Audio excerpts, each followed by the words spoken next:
شالامار باغ سے گڑی شاہو کی طرف آئیں تو جہاں آپ کو مغل دور کے کئی باغات کے آثار ملیں گے، وہیں ایک گنبد نما عمارت بھی نظر آئے گی جسے بدھو کا آوا کہتے ہیں۔ یہ دراصل اینٹوں کا ایک بھٹا تھا جس میں شاہی تعمیرات کے لیے پختہ اینٹیں تیار ہوتی تھیں۔ اس مقصد کے لیے مٹی کے حصول کو یقینی بنانے کے لیے ارد گرد کی بے شمار زمینیں خالی رکھی گئی تھیں۔ یہ وہی جگہ ہے جہاں ان دنوں لاہور کی انجینئرنگ یونیورسٹی واقع ہے۔ رنجیت سنگھ برے صغیر کی ریاستوں کا پہلا حکمران تھا جسے یورپی طرز کی فوج بنانے کا بہت شوق تھا۔ اس نے جب خالصہ فوج بنائی تو فرانس سے جنرل وینچورا سمیت کئی فوجی افسر اس کی تربیت و تدفین کے لیے بلائے۔ یہ جگہ اس فوج کے جنرل ہیڈ کوارٹرز GHQ کے لیے منتخب کی گئی۔ یہ لاہور شہر میں چند میل کے فاصلے پر تھی۔ قلعہ لاہور میں رنجیت سنگھ کی سول حکومت قائم تھی اور یہ مقام فوجی طاقت کا مرکز تصور ہوتا تھا۔ انگریز فوج سے شکست تک خالصہ فوج کا یہ ہیڈ کوارٹرز آباد رہا، لیکن پھر انگریزوں نے جب انہیں شکست دی تو اسے ایسا ختم کیا کہ پھر اس کا نام و نشان تک مٹا دیا۔ جنرل وینچورا کی بنائی ہوئی پنجاب سیکریٹریٹ کی بلڈنگ تو آج بھی موجود ہے۔ اس کی بیٹیوں کی قبروں والا خوبصورت باغ اب کسٹم و انکم ٹیکس کے دفاتر اور فالودے والوں کی دکانوں کی نظر ہو چکا ہے، مگر مقبرہ باقی ہے۔ وینچورا کی رہائش گاہ جو انارکلی کے مقبرے میں تھی،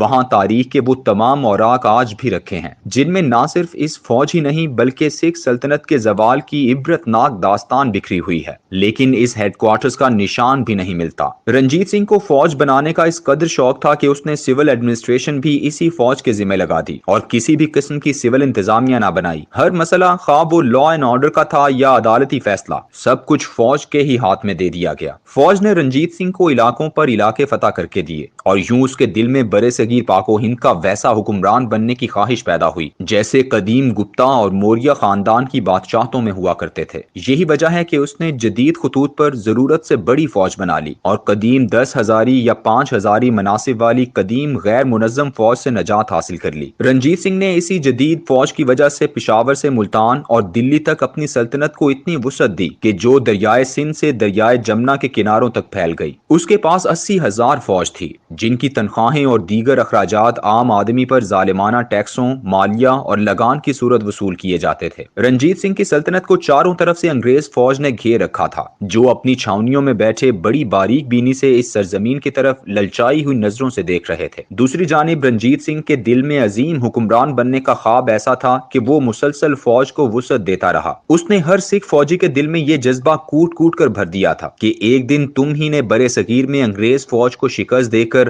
راج کرے گا، خالصہ کا پرچم بلند کرنا ہے۔ ستلج کے دوسرے کنارے بیٹھا انگریز رنجیت سنگھ کی سلطنت اور فوجی قوت کو غور سے دیکھ رہا تھا۔ جیسے ہی رنجیت سنگھ دنیا سے رخصت ہوا، سکھوں کے گروہوں میں شدید اختلافات شروع ہو گئے اور ہر گروہ تخت نشین ہونے کا خواہش مند بن گیا۔ بکھرے ہوئے سول گروہوں کے مقابلے میں ایک ہی منظم گروہ تھا، وہ تھی فوج جو ساتھ ساتھ نظام سلطنت بھی چلا رہی تھی۔ اختلاف شروع ہوا تو بدھو کے آوا کے پاس موجود فوج نے اکٹھے ہو کر یہ حلف اٹھایا کہ ملکی حالات خراب ہیں، سیاسی قیادت اپنے اقتدار کی کشمکش میں اس ملک کو تباہ کر دے گی، اس لیے ہمیں اب خود اس سلطنت کو بچانا ہے۔ اور سلطنت بچانے کی یہ ذمہ داری دراصل شیر پنجاب مہاراجہ رنجیت سنگھ اپنی زندگی میں ہی ہمیں سونپ گیا تھا۔ اجلاس میں پڑھے جانے والے اعلامیے میں سپاہیوں سے کہا گیا کہ مشرقی سرحدوں پر انگریز ایک بہت بڑے خطرے کی صورت موجود ہے، اس لیے ہم یہ ملک کسی صورت بھی سیاستدانوں کے حوالے نہیں کر سکتے۔ رنجیت سنگھ کی موت کے وقت اس کی سلطنت کی وسعت پاکستانی پنجاب کے مٹھن کوٹ سے لے کر کشمیر، لداخ، گلگت، بلتستان،